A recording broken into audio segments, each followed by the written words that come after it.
आपण पाहताय क्राईम मुक्त महाराष्ट्र. लोकसुख वार्तांकन, लोकसुख बातमी.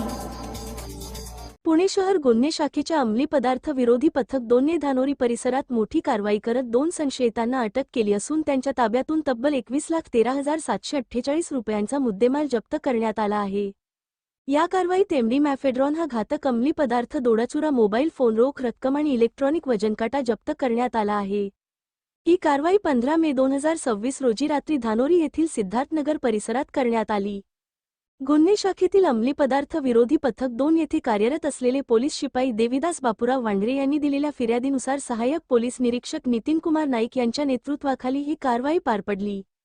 पथकाला गुप्त बातमीदारामार्फत माहिती मिळाली होती की करणसिंह प्रेमसिंह राजपुरोहित हा धानोरी परिसरात घरातून अंमली पदार्थांची विक्री करीत आहे.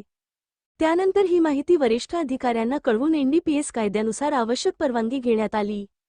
यानंतर पंचांसमक्ष छाप्याची तयारी करून पोलिसांचे पथक धानोरी परिसरात रवाना झाले. चक्रधर निवास लेन क्रमांक 1 सिद्धार्थनगर जकात नाक्याजवळील घरावर रात्री सुमारे 9:55 छापा टाकण्यात आला. घरात करणसिंह प्रेमसिंह राजपुरोहित वय 41 वर्षे आणि राजूसिंह सहदेवसिंह राजपुरोहित वय 42 वर्षे हे दोघे आढळून आले.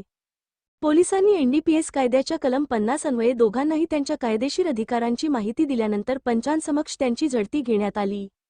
झडती दरम्यान करणसिंह राजपुरोहित याच्या पॅन्टच्या खिशात पांढऱ्या रंगाची एमडी पावडर आढळून आली. चौकशीत त्याने ती विक्रीसाठी जवळ बाळगल्याची कबुली दिली. त्याच्याकडून 102.91 ग्रॅम मॅफेड्रॉन जप्त करण्यात आले असून त्याची किंमत 20,58,200 रुपये असल्याचे पोलिसांनी सांगितले. त्याच्याकडून सॅमसंग गॅलेक्सी S22 मोबाईलही जप्त करण्यात आला. तर दुसरा आरोपी राजूसिंह राजपुरोहित याच्या खिशातून 102.38 ग्रॅम दोडाचुरा अंमली पदार्थ मिळून आला. त्याच्याकडून नथिंग कंपनीचा मोबाईलही जप्त करण्यात आला. दोघांकडून मिळालेल्या अंमली पदार्थांचा स्रोत काय आहे याबाबत पोलिसांनी विचारणा केली असता त्यांनी उडवाउडवीची उत्तरे दिल्याचे फिर्यादीत नमूद करण्यात आले आहे. पोलिसांनी घराची झडती घेतली असता तेथे 18,000 रुपयांची रोख रक्कम आणि इलेक्ट्रॉनिक वजनकाटा मिळून आला. अंमली पदार्थ विक्रीसाठी वापरले जाणारे साहित्य असल्याचा संशय पोलिसांनी व्यक्त केला आहे. संपूर्ण कारवाईचे ई साक्ष प्रणालीद्वारे चित्रीकरण करण्यात आले असून त्याचा SID क्रमांकही नोंदविण्यात आला आहे. या कारवाईत जप्त करण्यात आलेल्या सर्व अंमली पदार्थांचे नमुने पंचांसमक्ष सीलबंद करण्यात आले. तसेच मोबाईल, रोख रक्कम आणि वजनकाटा स्वतंत्र पाकिटांमध्ये सील करून जप्त करण्यात आला.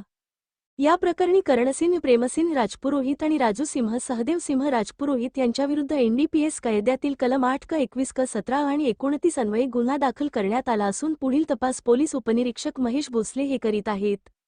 सदरची कारवाई ही पोलीस आयुक्त अमितेश कुमार, पोलीस सहायुक्त रंजन कुमार शर्मा, अपर पोलीस आयुक्त पंकज देशमुख, पोलीस उपायुक्त विवेक मासाळ आणि सहाय्यक पोलीस आयुक्त शंकर खटके यांच्या मार्गदर्शनाखाली वरिष्ठ पोलीस निरीक्षक पंडित रेजितवाड, सहाय्यक पोलीस निरीक्षक नितीन कुमार नाईक तसेच अंमली पदार्थ विरोधी पथक 2 मधील अधिकारी व कर्मचाऱ्यांनी केली आहे.